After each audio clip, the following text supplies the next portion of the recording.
I'm Jacqui Tricarico on location at the NJEA convention here in Atlantic City, and I am so honored and pleased to be joined by Maud Dahme, who is a Holocaust survivor, former president of the New Jersey State Board of Education, and the person in a documentary here that we're showing was done a few years back called The Hidden Child, about your experience during the Holocaust. Maud, thank you so much for talking with us. First, can you tell us a little bit about that experience for you? I know that if we watch that documentary, we get really an in-depth look, but just an overview of that experience for you during that time in the Holocaust when your parents decided that it was time to hide you and your sister from the Nazis. Well, it was very difficult, especially in the beginning, because my mother told me we were going on a vacation to a farm, my little sister and I. And of course, it wasn't. And while they would go on their vacation.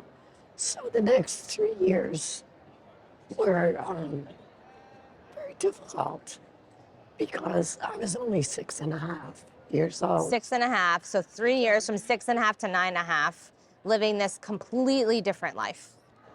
And that was difficult. Plus, I had to watch over my sister. Your little sister.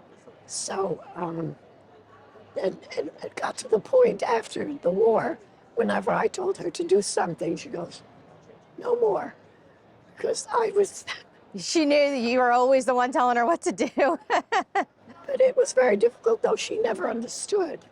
I started to understand it very quickly because my name was changed. I had people I had to call aunt and uncle who I didn't know.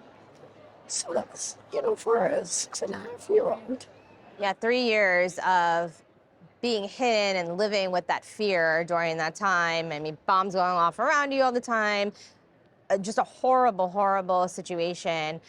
Your mother and father both survived and came, because they were hiding separately, right? And then they came back to find you and reunite with you. But being a child, not seeing your parents for 3 years, you describe in the documentary that you were a little afraid. You didn't really know them anymore. That was a huge transition for you and your sister. It was difficult for us, but I can imagine for my parents to finally realize their children are still alive. They come all the way out to where we were. So excited to embrace you, and you were scared. A small child, of course, scared. And they stayed for a little bit, but even then, I told them, we will go home with you, but if we don't like you, we're going back and living with Aunt. Yeah, yeah. So this whole experience, you've been able to now take so many educators with you back to the Netherlands, to Europe, and retrace your steps and your story.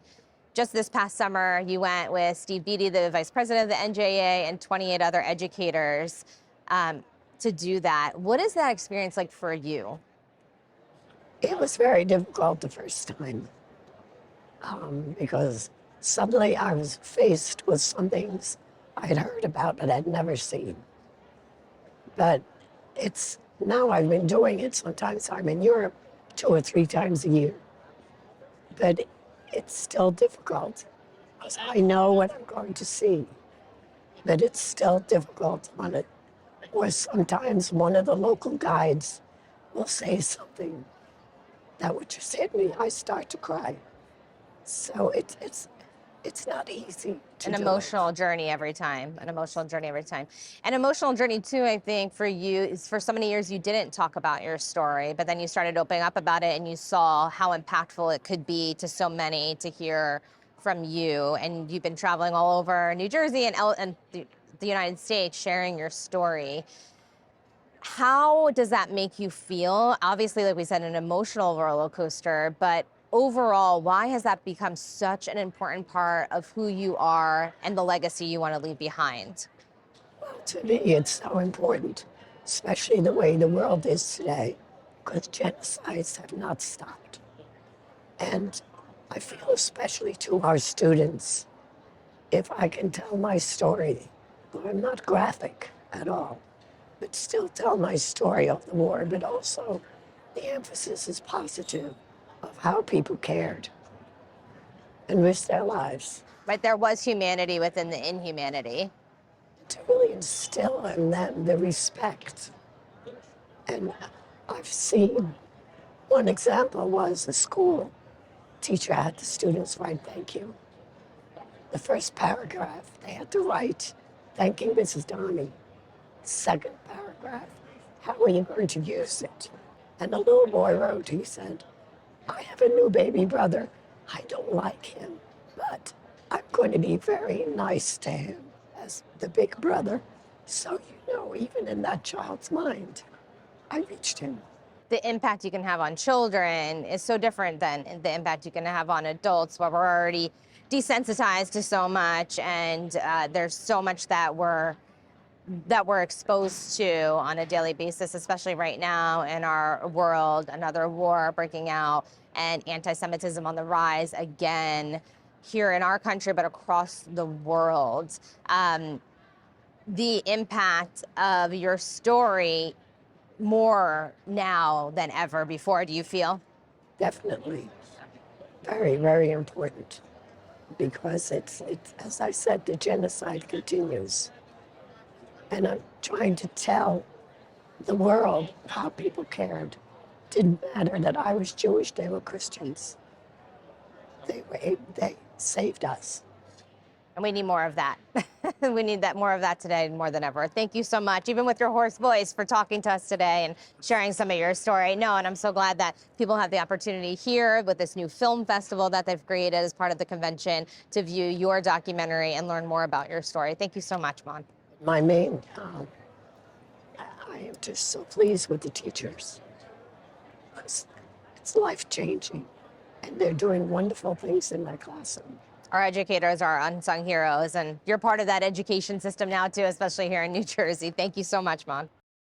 One-on-One with Steve Adubato is a production of the Caucus Educational Corporation, celebrating 30 years in public broadcasting. Funding has been provided by the New Jersey Education Association, NJ Best, New Jersey's 529 College Savings Plan, Hackensack Meridian Health, Kane University, Wells Fargo, New Jersey Sharing Network, PSEG Foundation, Robert Wood Johnson Foundation, and by NJM Insurance Group. Promotional support provided by NJ.com and by ROINJ. Life is full of changes. At Hackensack Meridian Medical Group, we're ready for them. If you have a cold or chronic illness, our 5-star doctors can treat any ailment. Whether you're starting recess or retirement, we're prepared with pediatric and adult specialists. And if you just moved here, we are in your neighborhood. You now have access to a health team 1,000 strong. So no matter what or when, we're ready.